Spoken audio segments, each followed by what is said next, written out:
Hello, everyone. Hi. It's Friday. Welcome to the latest edition of the Mia Connect Power Chat. I'm your host, Mia Voss. You guessed it. I've got another great panel this week. I'm super jacked. I always seem to get these wonderful people that all come screeching together, and they all gel and match, and we're going to let you know how that happens as each one of them talks. So I'm very excited. I'm going to introduce them in a second. First, I want to give a quick shout out. I'm going to get the applause going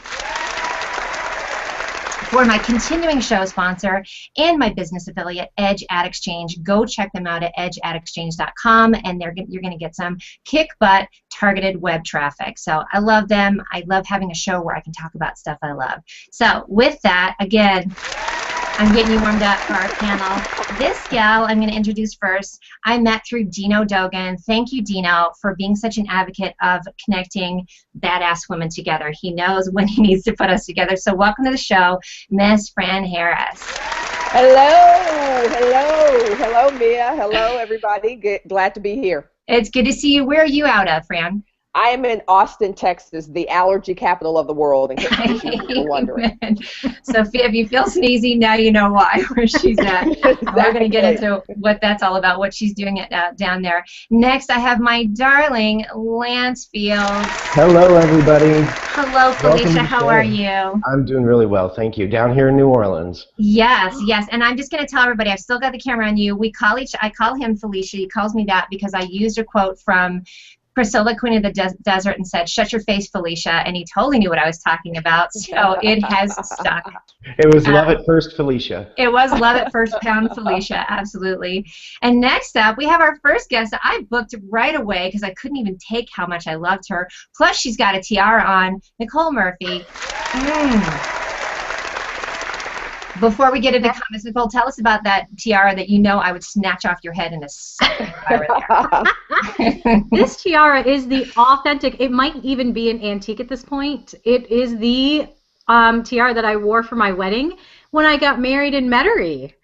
So, yes, I did. I got married in Nolens. We brought my New York family down to New Orleans, and it was like a clash of like the Colombian, Filipino, like New Yorkers, and the New Orleans crowd. It was fabulous. Yeah. I'm surprised there hasn't been a reality show from your wedding. It was very clear like who was from New Orleans and who wasn't. Like everyone from New Orleans was like really bright and like wore bright colors, and like everyone on my side of the church like had black on, you know, like, and it was like a shade of black, you know, because there are those in New York. So. That was me when I lived in New York. I'm like, what? It's a gray. What? I got color on. Are you kidding me? Like that's the first time I'm like, you know, where like people would be like, your blacks don't match. And it's like, but they're like cotton and polyester, silk, and no, it doesn't work. And tell us real quick before I bring up the comments, who else has worn that tiara? Oh my gosh, this tiara is a little bit of a slut. It has made it all around the Triangle area. Famous Googlers, Pepper Olge has worn it. Kim from Raleigh Inbound Marketing has worn it. Mark Traphagen has worn it. Jesse Woodillo has worn it. And I do have photos. You know, depending on how much you give me, they might get released out into the public. I don't know. I'm thinking with that. I think your tiara needs a Pinterest board of how it's gotten around the block. It might, it might. Me too. I bring it to most of our meetings, and we take pictures with it because it makes people happy. Oh, God, this one makes me happy, and I feel weird without it. Whenever I've started a show and I feel off, it's like, oh, that's what's missing. That's what's missing. It is. It balances out your head. It does. My little peanut head, as we were talking about in the green room. Let's give a couple shout-outs. Krithika, I love you, darling. Hi, Fran Harris Heggs. I take allergies over frozen fingers any day from Chicago.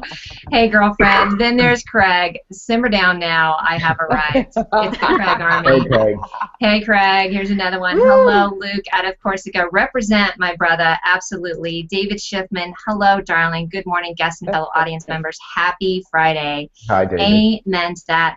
All right, you guys. So we're going to get started. You know, usually we kind of bounce around a little bit, but because I'm loving so much what each of these guests do, and it's really unique, I'm going to start off and have each one of them kind of go through. We're going to loop it through of what they're all up to. I'm going to start off for Fran. If you look up her website, franharris.com, you'll see that it says TV personality, entrepreneur, speaker, coach, publisher, badass. Hello.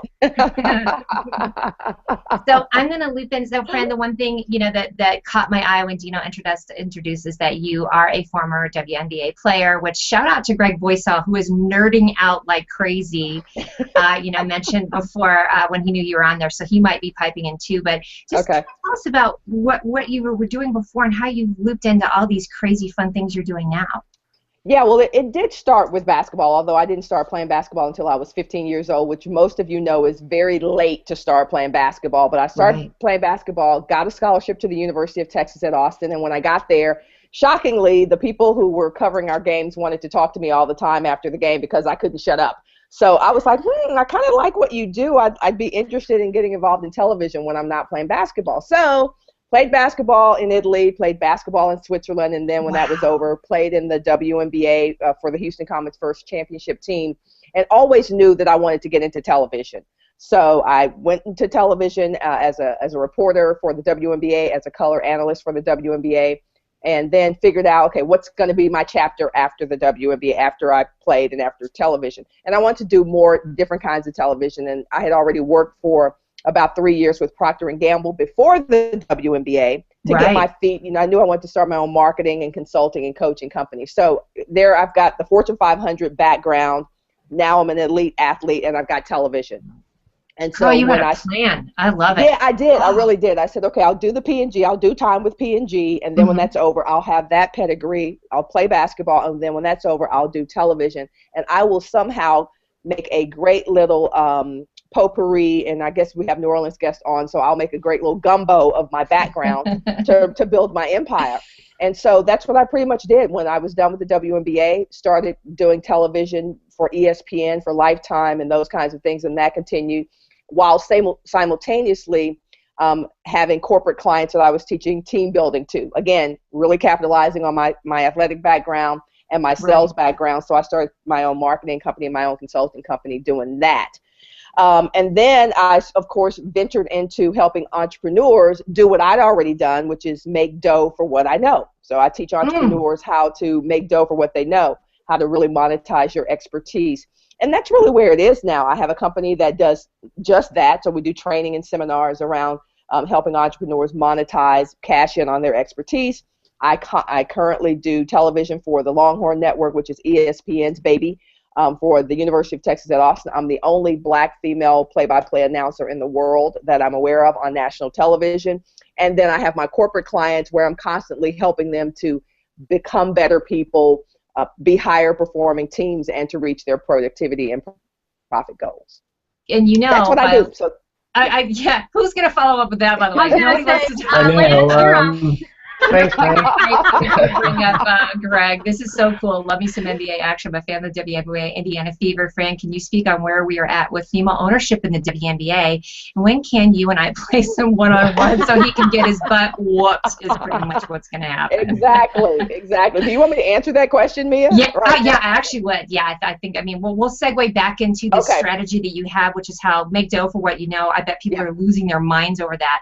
But yeah, do you mind? That would be great. No, absolutely. Well, the WNBA, those of you who are not following the WNBA, they just lost the ownership for the Los Angeles Sparks, which was one of the original 10 teams for the 8 teams for the WNBA. And so it was kind of hanging in there and doing, we thought, really well. They were leading the league in attendance, and they folded like in December, like walked in one day and was like, we don't want to do this anymore. We're losing $12 million, and we don't want to do it anymore. So we are scrounging around looking for someone to take the Los Angeles franchise, and we've heard that Golden State, the Golden State Warriors, they're buyers in the Bay Area who are interested in it. So that's really good because not only do we need the WNBA because women need to have an opportunity after they graduate from college, but young girls need to see that they can pursue what they love athletically and with their sports, and there still be a place for them after they're done playing in high school and those kinds of things. So that's kind of where we are. We're looking for new ownership for that franchise. Otherwise, as far as I know, the league is doing as well as can be expected after, 16 or 17 years, which is just amazing. When did you start in the WNBA? Were you one I played of on the first Houston Comets. Yeah, Did I you? played on the first Houston Comets WNBA championship team in 1997. That was also the first year of the league as well. Houston went on to win 4 championships. I only played on the first one and got my ring and got out of there. So that's pretty much how I approached that. Okay, I'd love to see it, by the way. And you know what? That's interesting, Fran, from being from someone that I'm the least athletic person you'll ever know. But I'm surrounded by I sports fans, and second to layups apparently, but which is fine. I'm out loud and proud about my inability to dunk anything or really get anything at the donuts. home A plate. donut. But yeah, exactly. But you know what? It's such a great point that there must be this a tremendous drop off for women once they are done with high school or college, right? I mean, it's just clunk. Yeah. Yeah, absolutely. It's depressing. I mean, it really is. It's depressing because think about it, you play these sports your entire life, and Mm-hmm. you keep going and you keep aspiring higher and you keep going. And then after college, if you're not among the cream of the crop, you're kind of done. If you can't get a game, if you can't get a contract overseas, you're done. It's depressing. And Right. so one of the things that I do in my companies is that I help athletes figure out, of course, make dough for what they know. I figure out how to help them leverage their sports celebrity so that when the last ball is shot, when the last spike is done in volleyball or whatever the other analogies are, they can continue to stay involved in their sports and continue to get paid for their celebrity.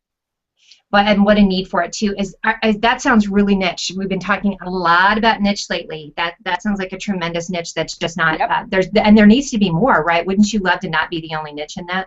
Only Absolutely. I person? mean, I'm happy to get the party started, and I believe that competition is very healthy. Coke needs Pepsi, Burger King needs McDonald's, so I'd love for more people to get involved because that means there's more opportunity. That means there's more people to serve this great niche that we all love so much.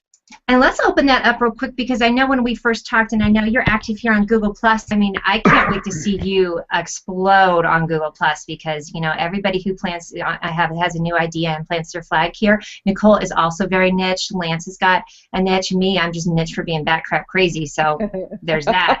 But have you? Let's talk about that. I would love to see like a community. What's your involvement with Google Plus with coaching, with the corporate coaching and things like that? How are you doing on that, and how can we support you on that? I've been doing Google Plus probably for 8 or 9 months, and that's just me doing my own training. I have Fran Harris University where I'm just kind of vomiting my expertise onto people. I mean, my 20 plus years, my 20 plus years in sales and sports and consulting and that kind of stuff. So I teach classes on Google Plus and have been for the last 8 or 9 months. And so with some of my corporate clients, we actually meet via Google Plus. I mean, we used to do GoToWebinar, which is so 2012, I should say. And so now we're doing Hangouts where I do some of my training follow-ups with them. It's amazing. If I go and I do a speaking engagement for one of my clients like Lockheed Martin, then I'll say, let's get together with the vice presidents. Let's all get in the room. Let's get on Google Plus, and I'll do a follow-up to see how you're doing. So it's been a tremendous tool for me in every single one of my niches. Oh, and I love that you're utilizing that. I mean, for a lot of people, it's still. I'm sure you're meeting some people who are still cautious about it, but good for you because that even in 9 months. I mean, so think about how much things have changed on Google Plus. Yep. Even then, and you're getting. Did you find some resistance for people of getting over here where they like crickets chirping, couldn't figure out what you were doing? Yeah. Well, they couldn't believe it was so easy. I mean, and of course Google has enhanced it and made it better and that kind of stuff. I mean, I still like to see, and maybe you guys, maybe Nicole can speak to this, I still like to see the full screen when I do my webinars because that's kind of weird to show your screen, but you can't be, I want to see the full screen like you get with GoToWebinar ultimately with Google Hangout. But yeah, people were kind of skeptical because they couldn't believe you just clicked a button and you were there and we were live, and so that's kind of gone away because I usually have my clients practice before we get on the air, I like to call it, before we get on the air, and so they're getting a little less skeptical about it and a little more into it because I refuse to do anything else. So I'm like, hey, if you want to work with me, you want to get down with me, this is how I get down. You got to do some Google Hangouts. Yeah, so. you want to play, you got to play in this sandbox, right? I love it. Hey, can you make sure too, or if any, and Craig Fifield, look up Fran and post. He's always posting things for us. Look up Fran and post some of her links for. And is it a community that you've got going on? No, it's really just me teaching. Honestly, it's just me teaching and doing webinars and helping people make dough for what they know, and that's pretty much it right now. But I like what you're doing, and you've certainly been my kind of the person I'm watching for creating that kind of community in this space because most of mine is on Facebook right now. Right. And You have most a of those great people presence don't over know there too. anything. They don't know anything about Google Hangouts. So maybe I'll bring those people and migrate them over to Google Hangout, Google Plus. It is. I'm working on that. Absolutely. I do have a lot of resistance still. I just posted a couple things. You know, let me see if I can pull up the sound effect. I definitely am getting. You know, I mean, you just. And it's so easy. It's so easy to get over here. So I think we're all working on that as well, of trying to just be and not just because we want to prove a point or be right. It's just because it's so effective. Yeah. Of how to connect with people. That's our Google Plus Kool-Aid moment, folks. Drink it up, right? Yeah. We always get into that. And anyone, if you've got some questions for Fran, please post them over here because I will be keeping an eye out and pulling them up. Oh, wait, and hey, can I just share this one real quick because it's so unrelated, but it's sports, so it's not unrelated. Kirk Miller. Hey, Fran, off topic. See if you can get the YouTube channel on your LinkedIn for her. Dude, Kirk, that is totally on topic. Trust me, that is totally on topic. I hear that a couple of the other biggies are supposed to be coming soon. I don't know who you are. I can't put that out there, but I don't know who you have for your provider, but another one's coming soon, and then the other big one shortly after that. So you heard it here first. Gotcha. I love it. I love it. And that's the kind of stuff we want. You know what? If you've got this woman here on the panel, you got to ask her the questions. Darling Felicia Leonce, yes, what's your question? Yeah, okay, friends. So I'm going to go back to you mentioned women in high school and college athletics particularly, and then the drop-off point. Yeah. It brought to mind that the perception that adult women after college are no longer athletically I don't want to say viable because that's not what I mean, but like can't cash in on it because it's such a male-dominated arena. And I'm wondering, what are you promoting to help people overcome the perception that athletic women are in fact important and viable to the market as well as just as human beings? I almost think the word's like obsolete, right? Like it's not, but. Ugh. Yeah, a couple of things, Lance. Thanks for that question. Someone did a recent study about the most successful female corporate executives, and some like an astronomical number, like 75% of them had some kind of participation experiences in sports, and credited that experience to their success today. So, you know, while we may not continue to play in the NBA and the NFL and continue those professional careers, most women who've ever participated in sports always go back to the fact that they got their confidence, their power in their body, their belief in themselves from having participated in sports. I also have an organization called Athletes Who Mean Business, right? So I help women figure out exactly what you're talking about, Lance. Figure out how to stay relevant, how to stay close to the sports they love. Because what does happen with us is that we do drop off unless you see the opportunities. Most women just go, okay, well, that was a great time in my life, and now I should move on. So Athletes Who Mean Business, we attempt to help women stay around the sports, whether it's basketball or whatever it was, stay around the sports they love, and continue to get their message out there. What a lot of female athletes don't realize is that there's so many opportunities to speak and coach and consult and to take that experience that they had as athletes and transfer those things into other arenas. So that's one of the things I help folks do. So is there a website for Athletes Who Mean Business?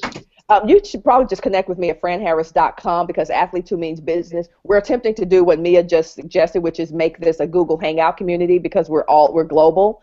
Okay. So I did have a website that really had like an introductory course and those kinds of things, and so we're kind of revamping that to make it more of a community versus just like a sales website. Understood. Right. Thanks. Yeah, thanks for the question, Lance. You're welcome. I had you blue box. And if you guys see me looking over the side, I've got a gaggle of pets who decided they really want to misbehave. You could hear a beagle bark. You could hear Bob Voss. I'm warning you, it gets bat crap crazy on that one. I love that point. And Lance, thank you for that too, because it is kind of scary. That's, you know, we've been talking a lot about that with the, you know, even the Google Plus playing field of it being, you know, male heavy, and then having the voices come up, and again, having it not be about that, you know, you got to hear us because, you know, putting down the men because you want to hear the women. It's got to be this level playing field of it being like, this is what I bring to the table, and kind of taking gender off the table. Yes, we have, you know, taking that out as the deciding factor of, you know, who's more important. Guys on that one? I love it. Nicole, did you have any comments on that too? Well, I actually have a comment about going back to the athletes who mean business. One of the first events that I covered was this amazing event where they brought over the 4 women basketball coaches from UNC, NC State, let's see, UNC, NC State, Duke, and Eastern North Carolina. I'm messing up the last one. But really what they were talking about, which was amazing, it was a great conversation, 2-hour conversation about women in sports and how, you know, the athletes leave the arena going from college on. And what they were kind of focusing on was what they were seeing was that the corporate recruiters were coming sophomore and junior year and kind of collaborating with these coaches and saying, we want to know who your star players are. We want to know who the team players are. Who are your leaders, so that they could create those relationships with them, you know, before they even are graduating and thinking about moving on. They wanted to be the ones that were in the front line, so it was almost like a natural step, like, oh, well, of course I'm going to go work at, you know, at so-and-so. I've already developed a relationship with them. Yeah. So I thought that was interesting that you say that 75% of them end up there, because I think the corporations really know where to go when they want to find those powerful women leaders. So I don't know if you really have delved into dealing with the athletes, and it seems like that would be such a great program where it's like a mentoring, you know, opportunity where you talk to them and, you know, say like, okay, you know, here's the deal. This is how your corporate, you know, this is how you want to shape your corporate life so that you can take it to step, you know, C once you're done or whatever. Yeah. Just, I love seeing that it all connects, and, you know, knowing that part beforehand is great. I just love what you're doing, by the way. Total fangirl already. 22 minutes in. And speaking of which, we've got a couple of those, so get ready for it, Fran. Oh my God, total girl crush. And Fran, with that crazy, love everything about you. Kind of how I felt when we first talked. I'm just saying. I love this. Wade says, "Me of us, but the women that are on Google Plus are pretty powerful." Thank you, my brother. We're taking over. Get ready for it. It's coming. Yeah, it's coming. Yeah, exactly. I like this. Cynthia says, "I'm thoroughly enjoying learning about you. I balled in high school and played with some good ballers at U of Maryland, intramural leagues. Definitely be connecting and watching online." So you got a new fan on that one too. So yeah, and I dig the idea of it sounds like and Nicole, by the way, you're in. Take a big drink and let me ask you a question. Sorry, I'm sorry. No. I apologize. You're in North Carolina, right? So I mean, I know that. Are you really big into sports as well? Because obviously, with collaborating with Jesse Wadilla, who's a nutbag for college sports, you need to connect with him, Fran. Fran, I was just going to say, you're going to love Jesse, and you guys need to connect. So I was actually going to pick up my phone and text him and say, you need to watch this right now, but I'll calm down, and I'll give him the link. I was thinking of him too. Tina Willis, here's a quick question, and we're going to segue it a little bit. Is there really any endeavor that isn't male-dominated? Frustrating, but we always rise to the challenge. Hey, look at you guys. I've been in construction for 12 years. Duh. Yeah. I'm with you on that. In fact, all of us are, and, you know, Lance, you're in, obviously, you're male and male-dominated. Do you want to talk about that? So you're, you know, kind of good. I mean, you're in, I know we're going to talk about transformational, but you're also in the cooking restaurant world down there. That's crazy. I am, and as everybody is fairly aware, New Orleans is a eating capital, international destination spot for all kinds of reasons, not the least of which is coming to eat. And just to give you an idea of what's been going on post-Katrina, since the storm and the revitalization of the city, rebirth really, the number of sit-down restaurants, and I'm not talking chains, fast food, etc., has increased 70%. And as a result, of course, being it's a really powerful force, and people associate, as I said, food with New Orleans. So in that, I was in the restaurant industry very young, and was in it for a few years, and got out, went and did my professional career, which was residential and commercial property management, retail management, and personal assistant, which was a really interesting sort of mesh of things. And toward the end of that, and I didn't know it was the end until it just kind of happened, one day I woke up and I said, I'm miserable, and this is not working for me, and made a huge change, and left that world and took a few months to sort of get my head together, and thought, well, what is something that I've done in the past, and how can I apply that? So I got back into the restaurant industry, and in no better place, in my estimation, than New Orleans, beside what I could do to help make this city come back to life, because the importance of it historically is incredibly significant. So that's what I do sort of in my everyday life. Now, to go back in my and recap. Go ahead. Well, I was just going to say, and it's been 10 years since Katrina. Is that right? Was it 2004? Yeah, almost. Yeah, almost. No, it was 2005. Which is just crazy to think of. 2005. Yeah. Gotcha. Yeah. No, go ahead. Go ahead, honey. So. Let's see where. So in relationship to social media, back in the day, some of you may remember MySpace when it was a hot ticket, and that was quite some time ago. And back then, I was kind of a big deal on MySpace. I had a really, really popular blog. I had a blog talk radio show, and it went, and then of course Facebook shows up, and the mass exodus from MySpace to Facebook, and I was anti-Facebook for a really long time, and in fact I did not get on Facebook until 2010, and what? Yeah. And so, he really held out, didn't he? I did, because it was like, you've got to get on Facebook. Oh my God, you can see all my pictures of my life, kittens, my UPR, or whatever it was. And I was like, but I'm standing right next to you, and I can see it just fine. So I did make the transition to Facebook, and I ended up really not having a great time on Facebook. So I left Facebook, and I had a Google Plus account I've had one since 2011, and it was the big cricket. Smia, can you push the cricket button for me? Hold on a second, I got the comment tracker up, but I can. Okay, there. It was that. You go. And I looked around, and I'm like, what the heck is this? Yeah. And I was like, okay, this is going to be a challenge. So I didn't do anything with it. I said, well, I'm not really up to that challenge right now. So but in August of last year, I said, this is it. And I had a lot of free time suddenly of my own choosing, and really went after learning how to use Google Plus for my own edification and purely as a social platform.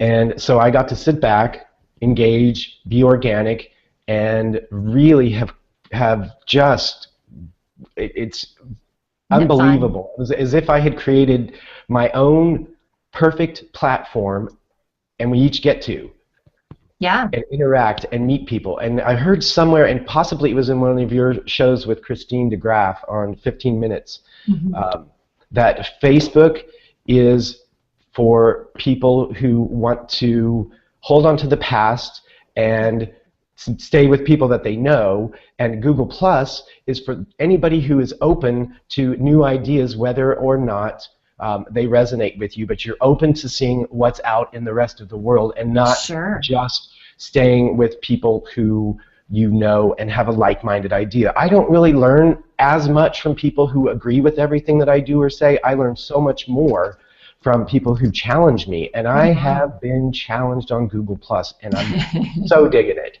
So which, by the way, Google that's the new F word, is Facebook. It is. Wow. It definitely is. Oh my God, and I've been saying it too. I know. Here's a comment from Thomas Nellison, who, by the way, is in Denver. Facebook exit stage left, right to the Google stage. Absolutely. I know for all of us. Did you have presence, Fran? You talked about that. Your presence is big on Facebook. We also have one. Yeah, go ahead. I was going to say the Lance. I was going to say that's an interesting way to look at the two platforms, and I kind of see Facebook as how you can actually. There's a lot of cash in your past, though. That's how I see it. There's a lot of cash in your past, because there are people who honestly, I would have never reconnected with, and we'll just leave it at there. We'll just Like leave it that. there. But those people have wanted to connect with me, know what I'm doing, and now those people are a source of great revenue. I mean, they just are. And so that's what I like about Facebook. I don't spend a whole lot of time. We automate a lot of it, and then like when I'm on television, I'll broadcast because people like, they're enamored with television. So I'll send some television pictures out and that kind of stuff, and we just automate most of it.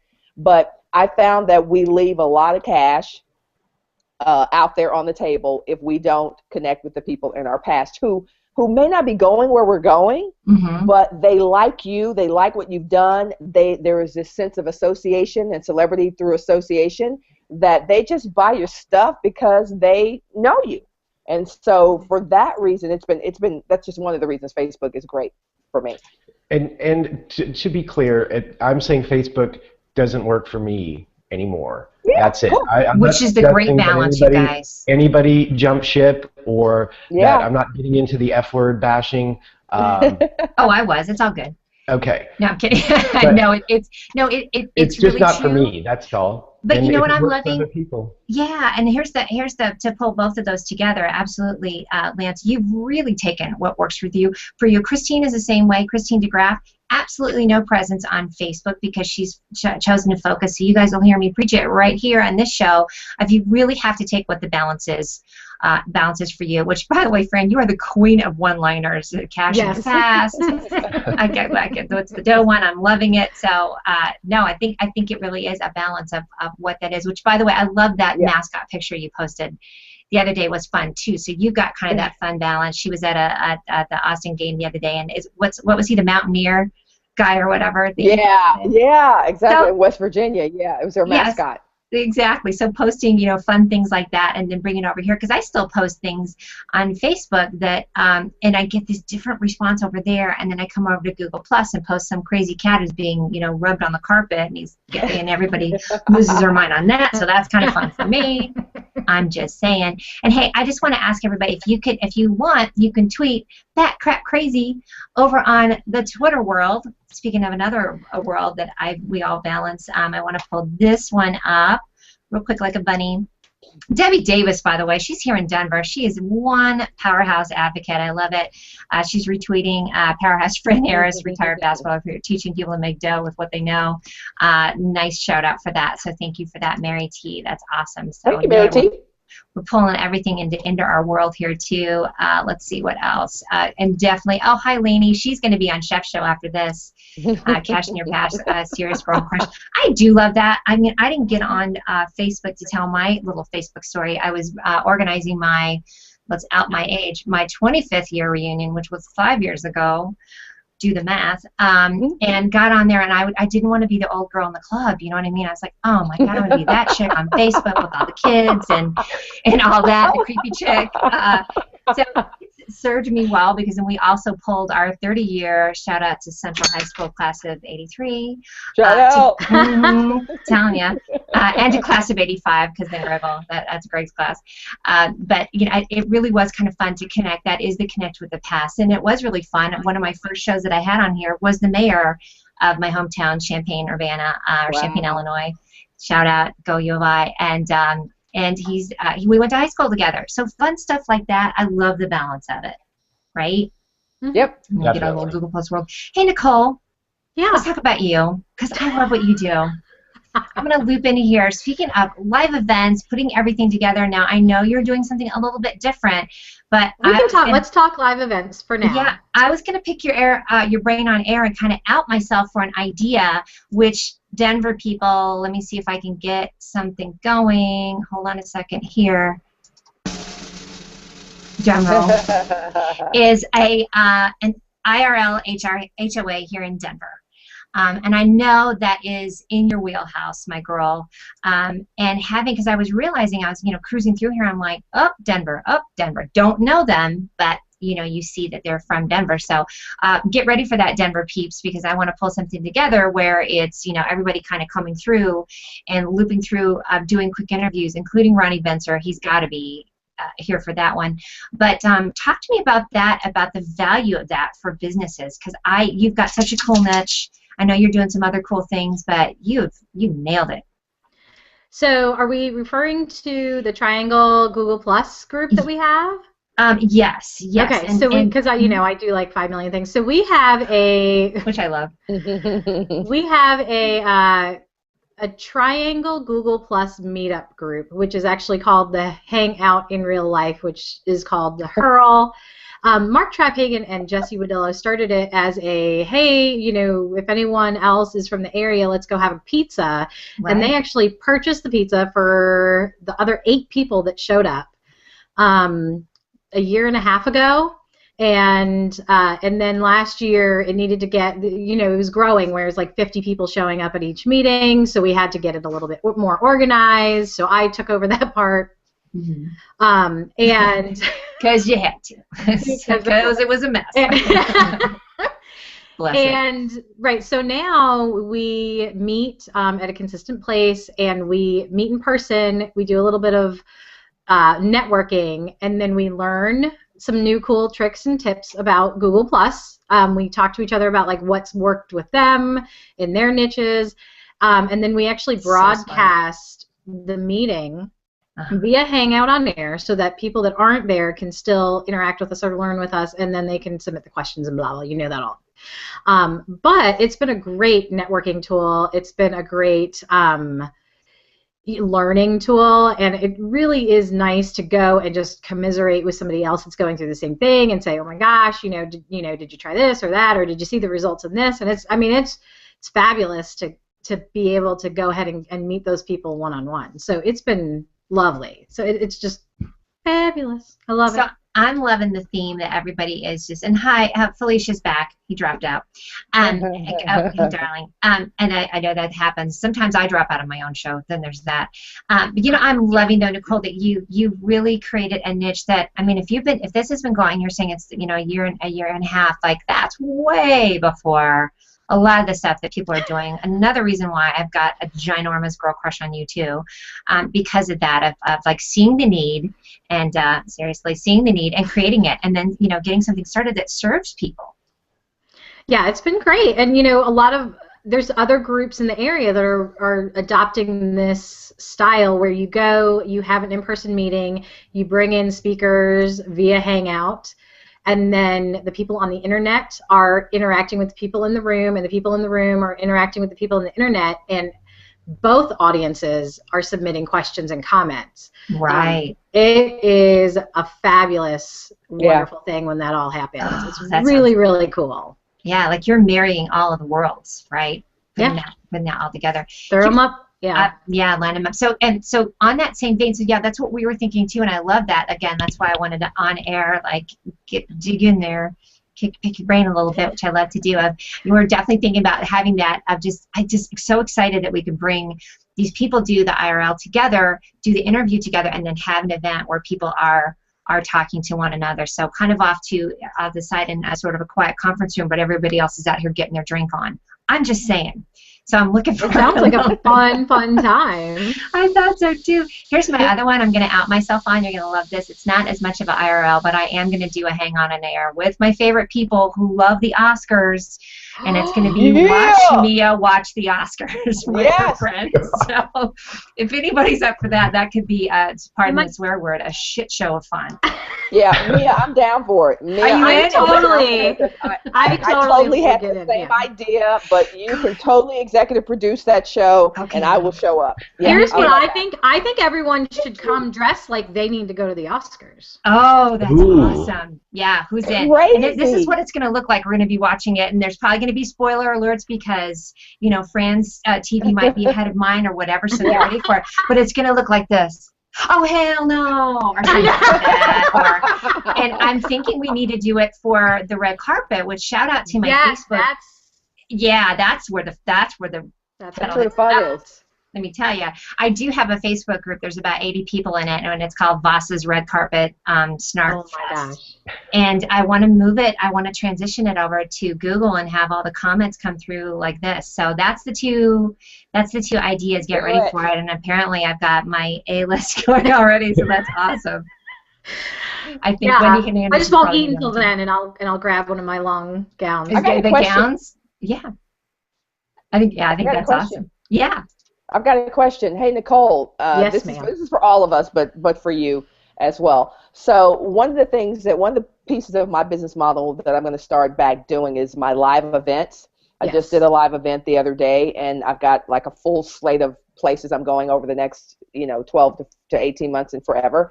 And so one of the things I'm toying with is actually doing the live event and then having it be a hangout as well. So kind of like what Mia's doing with the Oscars, whatever. So now you not only can come to my event, but if you can't come to fabulous Austin or Denver or wherever I am, you can come like we're convening right now. And we're going to charge for that and all that. So what are your thoughts on how to facilitate that in a fantastic way? Well, this is perfect timing because up until like a month ago, you had to have a Hangout on Air public. There was no other option. You can now do a Hangout on Air that's private. So you can go in, tape everything, and keep it private and then charge admission for it. Heck yeah, baby! You have no idea. Like, I started doing these in October 2012, and we'd be like in the hangouts with the engineers, and we're like, please give us the private option, and they're like, really, why? We're like, because we want to charge for this. Like, come on. Preach it, girl. Listen, we're all for-profit people. Yes. Yeah. Totally. Well, everybody needs to make money. Even if you're a nonprofit, you still need to make money to keep going. Nonprofit just means that you have to dump all your money back into what you're doing. It doesn't mean that you don't make any. Yeah. Well, it does usually, but but so. But yes, so you absolutely can, and I will talk to you. I can talk to you offline, but essentially, really, it could be as easy as a lavalier mic and a webcam. And this is coming from TV. Oh my God, you are gonna crack up when you see. Like, seriously, the Logitech C920 HD webcam, it's $70, if that. That's what I've got. I promise that it's the same quality. I mean, if you're doing a fixed shot, that's all you need. I mean, if you want to go, you can bring in the professional cameras and all that kind of stuff.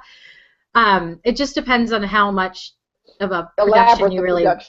Right, because, I mean, if you're traveling to different cities, then you're either bringing the same production team or you're, hoping a prayer that they know what they're doing. Right. But always you're really singing her tune. I know, really always have that stuff, as a backup. Because I've shown up with my tripods and like stuck my little webcams on, and everyone else is, we've got the fresh photographers and the videographers. Everyone's like, "Where's your camera?" I'm like, "It's right there." That's right here. Like that. That's it. What do you mean? They're like, "Oh, we thought you just set up your tripod for some reason." Nothing on it. But yeah, I mean, wired. You're not getting TV production. Yeah, it's so it's too easy. So ridiculous. I think the biggest thing, Nicole, and throw this out there too, really is about having good upload speed. Right? Oh yeah. I mean, that's the key. That's what I think a lot of people. I have a C920 that I love, but until I got someplace where I had really good upload speed, and it's still a little iffy because I need to get a new computer. But it really is. I think that's the component that a lot of people miss. You've just got to have this killer upload speed. Yeah. Yeah. You Absolutely. Do, and and then you just double whatever they say you need. Is killer upload speed a double entendre? Does it not cancel itself out? Exactly. Yeah. What's that mean? And here's a couple other comments which I'm loving. Sunny Codwaller, I just found out that she is quite the sports nut. Sports on the Mia Connect, be still my heart. Hey girl, I'm loving it. We've got some good comments. Let's see. Oh, here's another good Twitter that come up. The Mia Connect just popped my back crap crazy cherry on your show today. Okay, my work here is done. Hi, Janet. Easy, Janet. Easy. Yeah. He's getting a little hot and bothered over here too. So I'm loving it. All right, guys. Well, let's see what else. So we're probably going to close out unless I'm going to see if anybody else has any questions. You guys have anything else you want to throw out there that's happened with you this week, or anything that you just want to throw out, and then we're going to get to the back crap crazies too, which is my favorite thing in the whole wide world.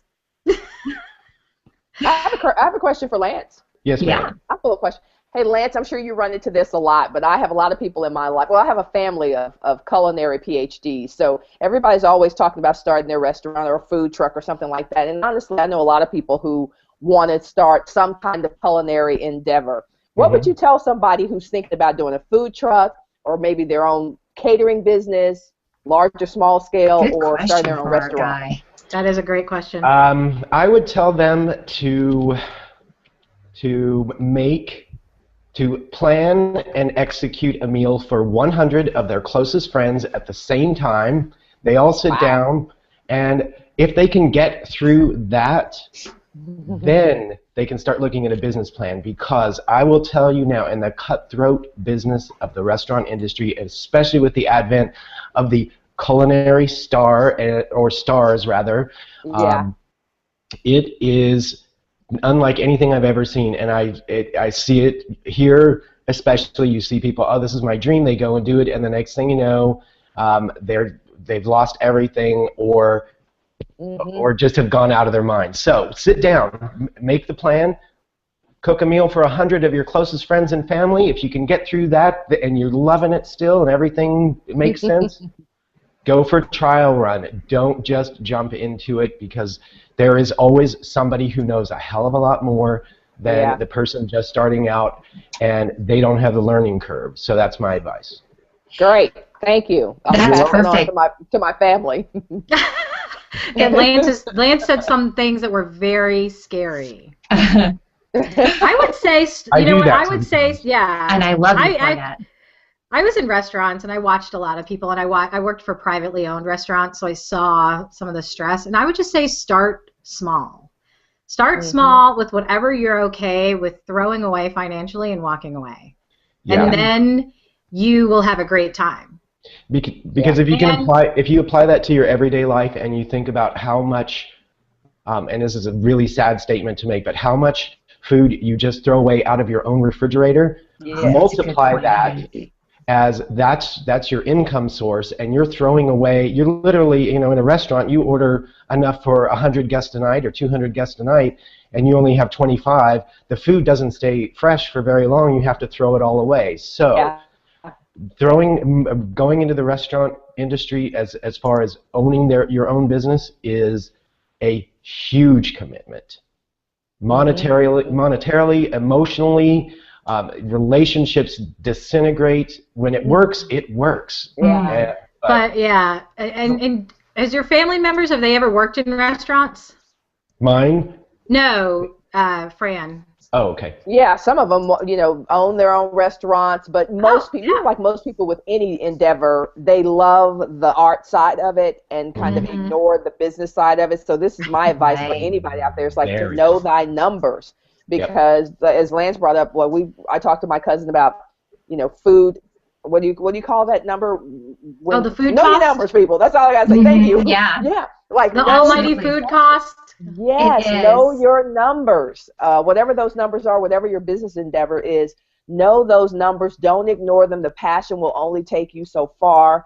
And when you're sitting there trying to talk to the banker about not putting your house in foreclosure, you will wish that you had known your numbers. So that's my little take on it. You have to back up with that. And hey, I am going to segue, because I was thinking it was a little bit later, but we need to talk about transformational sharing. This is what I love about Lance. I've got blue box on you because I'm going to talk about you and make you blush. I love that you've got this wonderful varied background, and you've kind of just swirled everything in together into your own little poo-poo platter, and are now really preaching this new thing. And I was teasing, I had a teaser of like, what's transformational sharing? Can you talk about that? Because you are really trying to bring that to Google Plus and then to businesses that you're collaborating with. Yes. And then we'll get back crap crazy. How's that? All right. So as an example of transformational sharing from something that I've done was, again, the organic social media platform that I see Google Plus as. I didn't come here to monetize myself, a product, or anything like that. It was, again, just as a social platform. So part of transformational sharing for me, because as you all know, we are inundated constantly by, go to this website, do this, look at how interesting and exciting this is, you can learn this here, you can learn that there. It's overwhelming. Hammered away. And so transformational sharing is promoting, it's very encouraged but not defined. It wasn't defined as such on Google Plus. It's the sharing, the resharing, commenting, all of the things that we really encourage on Google+. And so as an example, I came across the Craft Star through, I think it was through you, Mia, and Beth and Davey. Yeah. And I did my research and went and looked to see what they were about. No, that's right. There's some more Craft Star swag. Craft Star crazy mug. Because they resonated with me and what they stood for, I started promoting them for no other reason than because I believed in them. Can I just interject? It was such a cool thing to watch because, and I've got the bag over here, you had done this very cool graphic for 15 Minutes with Christine and Mia. They ended up collaborating and putting this onto this really cool organic shopping bag. Then you ended up collaborating with them, and it was really cool to watch. It was like an awesome romance. So there's exactly. So that is a tangible example of the power of transformational sharing, is that if I give away my time or my support, that it bolsters somebody else, and by helping other people do well, then that transforms my life, and people are going to be much more likely to see me as, one, a real human being who they want to engage with, and two, that in a time of need, which is something that I experienced, and so I reached out to someone through Google Plus that I've never met in person before, but just by virtue of how I behave on this platform, this person went to bat for me. And that's really what, in a nutshell, what transformational sharing is do something without expecting anything in return, being a support system, and that builds the trust that people are constantly talking about. You can read blog after blog after blog about how to build trust, how to build a genuine presence, how to do this, is that you either are genuine or you are not, and it will come across one way or the other. So Google Plus is an ideal platform to do that. It was already in place, it wasn't being hashtagged down to transformational sharing. Right. It's happening all the time. Yeah. So that's what I do a lot on Google Plus. That's how I spend a lot of my time, is supporting others, and in return I get a lot out of it, just through the interaction, through the engagement, because that's why I'm here. So my payoff is because I make fine money out doing what I'm doing as a general manager of a fine dining restaurant in the French Quarter. And so I have the luxury, or the discretionary income, which was that little graphic that I put up the other day, was that I get to choose very much how I use Google Plus, and I'm not pressured to have it make money for me. And not that there's anything wrong with that. No. Because go ahead, monetize yourself, right? I'm getting to the point where I am being asked to monetize myself through transformational sharing on Google Plus. So it's coming really close, and somebody asked me, I didn't have to go searching for it, which was a really great thing. And that's law of attraction as well. So you're really putting it out there, and then I think when you're doing the transformational sharing, you're really attracting these people that are like-minded. I mean, let's face it, spiritually and from a lot of different areas. So I'm loving it, though. I think everybody's doing it, but it's really great to put a name to it, and then you start to see the examples of it. Yeah, it's been a beautiful experience. So. And that is the great thing too. You are attracting business to you just simply based on that. This guy knows what he's doing, and we like what he's about. And then, yeah. But I love that too. It's always important. You can see, again, we're all about for-profit, but I want to make my money and then choose what I'm going to give it away to, and that could be time or money, absolutely. So listen, we're going to wrap it up. So as you know, it's time for the Bat Crap Crazy, which is a person, place, or thing, anything which each of my panel guests are Bat Crap Crazy about, and that's in a good way. It's a great way, speaking of sharing, for you just to go, I love this certain thing about so-and-so or this and that. So Fran, the pressure's on. Honey, what are you Bat Crap Crazy about? Bam! And nobody knows who's going to go first, and now it's you. Yeah, that was awful. You're like biting, everybody's sweating. I still don't know what I'm Bat Crap Crazy. It's awesome. Well, I'm going to go and not even think about it. I'll tell you the first or the second thing that came to my mind was I'm Bat Crap Crazy about the Duck Dynasty success. And the reason I'm Bat Crap Crazy about Duck Dynasty success is because I think they are the best testament to that being yourself pays off ultimately. Just be yourself. Don't try to be anybody else. And I don't think these people were going around trying to say, hey, how can we make money just off of being quirky, different, family, whatever. They are just who they are. And for me, that's honestly been my formula for success. Anytime I've gotten a show or anytime I've auditioned for something, people just go, I just like you because it's just like talking to anybody. It's like there's no performance there. Just be yourself. And there's a way for you to completely grow or become whatever you want just by that simple thing that honestly sometimes is really hard for people to do, but that's what I'm back crap crazy about. Just being me. Just be yourself. Be yourself, bitches. That's the best hashtag. Be yourself. Be yourself. Everybody else is taken, but I'm pretty sure I'm going to steal Be Yourself Bitches instead because it's true. Damn it all. I love it. That's very true. All right, Lance, you're going to have to follow up that one.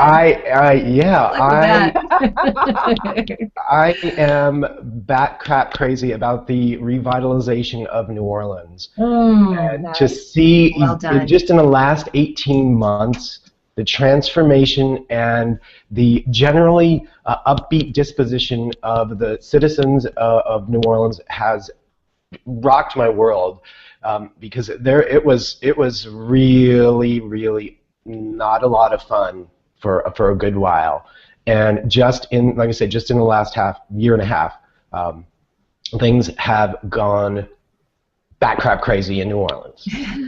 So, and by the way, if anybody in the audience or anybody on the panel has any plans to come to New Orleans, I'm an excellent tour guide and will happily show you around. And we can maybe do an HOA. I'm just saying. Well, there are plans in the works for me to get my happy ass on down there, as we know. Possibly for something that's going to involve Downton Abbey. We're not sure yet.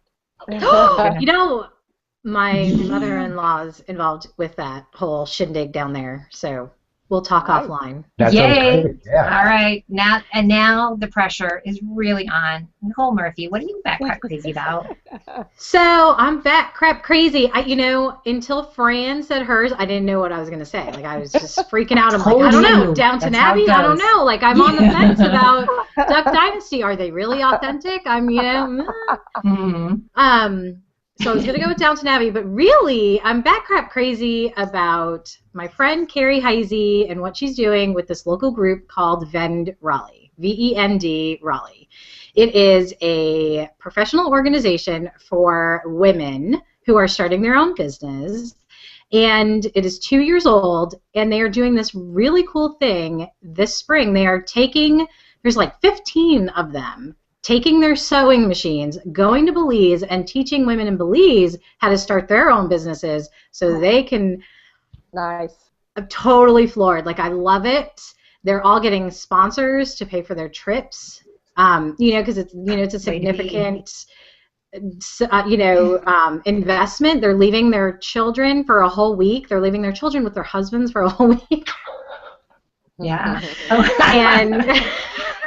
And then and they're teaching these other ways to support and thrive down there. So I'm just totally floored, totally bat crap crazy about them. I love it. Will you post their link too, so we can all check it out? I will. And what I tell you, because Nicole said in the green room, I don't know, and I said, I promise you, it's going to come to you. And I've heard so many guests say that. I'm like, I don't know, but honestly, when somebody told me, why did you start the Media Connect, or why did you start your show, and I'm like, so I can talk about shit I love. Yeah, perfect. And give people the place to be that. Talk about being yourself too, Fran. I do love that.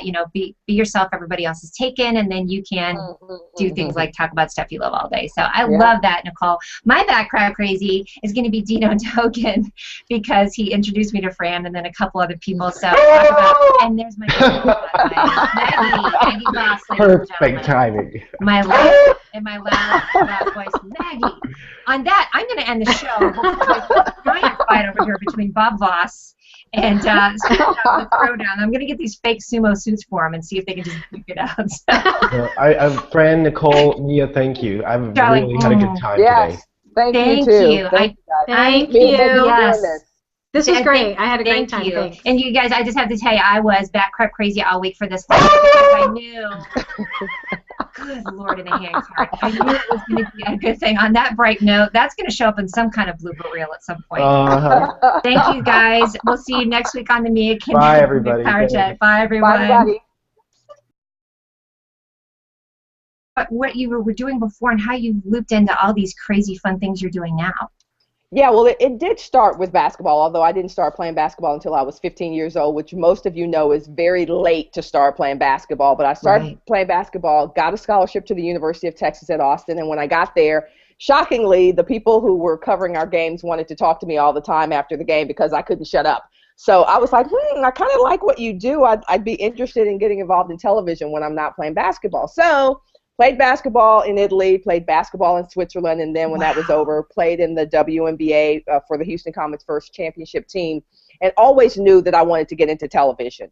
So I went into television as a reporter for the WNBA, as a color analyst for the WNBA, and then figured out, okay, what's going to be my chapter after the WNBA, after I played and after television. And I wanted to do more different kinds of television, and I had already worked for about 3 years with Procter & Gamble before the WNBA to get my feet. I knew I wanted to start my own marketing and consulting and coaching company. So there I've got the Fortune 500 background. Now I'm an elite athlete, and I've got television. And so you had a plan. I love it. Yeah, I did. I really did. I said, okay, I'll do the P&G. I'll do time with P&G, and then when that's over, I'll have that pedigree. I'll play basketball, and then when that's over, I'll do television. And I will somehow make a great little potpourri, and I guess we have New Orleans guests on, so I'll make a great little gumbo of my background to build my empire. And so that's what I pretty much did when I was done with the WNBA, started doing television for ESPN, for Lifetime, and those kinds of things, and that continued while simultaneously having corporate clients that I was teaching team building to. Again, really capitalizing on my... Jessie Wadillo has worn it, and I do have I have photos. Depending on how much you give me, they might get released out into the public. I don't know. I'm thinking with that. I think your tiara needs a Pinterest board of how it's gotten around the block. It might.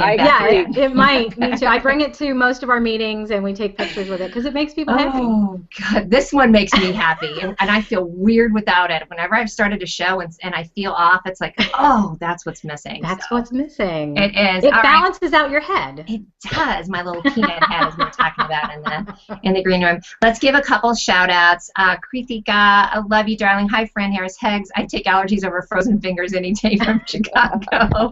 Hey, girlfriend. Then there's Craig. Simmer down now. I have arrived. It's the Craig Army. Hey, Craig. Hey, Craig. Here's another one. Woo. Hello, Luke, out of Corsica. Represent my brother. Absolutely. David Schiffman. Hello, darling. Good morning, guests and fellow audience members. Happy Friday. Hi, David. Amen to that. All right, you guys. So we're going to get started. Usually we kind of bounce around a little bit, but because I'm loving so much what each of these guests do, and it's really unique, I'm going to start off and have each one of them kind of go through. We're going to loop it through of what they're all up to. I'm going to start off for Fran. If you look up her website, franharris.com, you'll see that it says TV personality, entrepreneur, speaker, coach, publisher, badass, hello. So I'm going to loop in. So, Fran, the one thing that caught my eye when Dino introduced is that you are a former WNBA player, which shout out to Greg Boysaw, who is nerding out like crazy, mentioned before when he knew you were on there. So he might be piping in too. But just tell us about what. Hello, everyone. Hi. It's Friday. Welcome to the latest edition of the Mia Connect Power Chat. I'm your host, Mia Voss. You guessed it. I've got another great panel this week. I'm super jacked. I always seem to get these wonderful people that all come screeching together, and they all gel and match, and we're going to let you know how that happens as each one of them talks. So I'm very excited. I'm going to introduce them in a second. First, I want to give a quick shout-out. I'm going to get the applause going for my continuing show sponsor and my business affiliate, Edge Ad Exchange. Go check them out at edgeadexchange.com, and you're going to get some kick-butt targeted web traffic. So I love them. I love having a show where I can talk about stuff I love. So with that, again, I'm getting you warmed up for our panel. This gal I'm going to introduce first, I met through Dino Dogan. Thank you, Dino, for being such an advocate of connecting badass women together. He knows when he needs to put us together. So welcome to the show, Miss Fran Harris. Hello, Mia. Hello, everybody. Glad to be here. It's good to see you. Where are you out of, Fran? I am in Austin, Texas, the allergy capital of the world, in case you were wondering. So if you feel sneezy, now you know why, where she's at. Exactly. We're going to get into what that's all about, what she's doing down there. Next, I have my darling Lance Fields. Hello, everybody. Hello, Felicia. How are you? I'm doing really well, thank you. Down here in New Orleans. Yes, yes. And I'm just going to tell everybody, I've still got the camera on you. I call him Felicia. He calls me that because I used a quote from Priscilla, Queen of the Desert, and said, "Shut your face, Felicia," and he totally knew what I was talking about, so it has stuck. It was love at first, Felicia. It was love at first pound, Felicia, absolutely. And next up, we have our first guest that I booked right away because I couldn't even take how much I loved her. Plus, she's got a tiara on. Nicole Murphy. Before we get into comments, Nicole, tell us about that tiara that you know I would snatch off your head in a second if I were there. This tiara is the authentic, it might even be an antique at this point. It is the tiara that I wore for my wedding when I got married in Metairie. So, yes, I did. I got married in Nolens. We brought my New York family down to New Orleans, and it was like a clash of like the Colombian, Filipino, like New Yorkers, and the New Orleans crowd. It was fabulous. Yeah. I'm surprised there hasn't been a reality show from your wedding. It was very clear like who was from New Orleans and who wasn't. Like everyone from New Orleans was like really bright and like wore bright colors, and like everyone on my side of the church like had black on, you know, like, and it was like a shade of black, you know, because there are those in New York. So. That was me when I lived in New York. I'm like, what? It's a gray. What? I got color on. Are you kidding me? Like that's the first time I'm like, you know, where like people would be like, your blacks don't match. And it's like, but they're like cotton and polyester, silk, and no, it doesn't work. And tell us real quick before I bring up the comments, who else has worn that tiara? Oh my gosh, this tiara is a little bit of a slut. It has made it all around the Triangle area. Famous Googlers, Pepper Olge has worn it. Kim from Raleigh Inbound Marketing has worn it. Mark Traphagen has worn it. My athletic background and my sales background, so I started my own marketing company and my own consulting company doing that. And then I, of course, ventured into helping entrepreneurs do what I'd already done, which is make dough for what I know. So I teach entrepreneurs how to make dough for what they know, how to really monetize your expertise. And that's really where it is now. I have a company that does just that. So we do training and seminars around helping entrepreneurs monetize, cash in on their expertise. I currently do television for the Longhorn Network, which is ESPN's baby. For the University of Texas at Austin, I'm the only black female play-by-play announcer in the world that I'm aware of on national television. And then I have my corporate clients where I'm constantly helping them to become better people, be higher performing teams, and to reach their productivity and profit goals. And you know, that's what I do. So, who's going to follow up with that, by the way? Nobody wants to talk.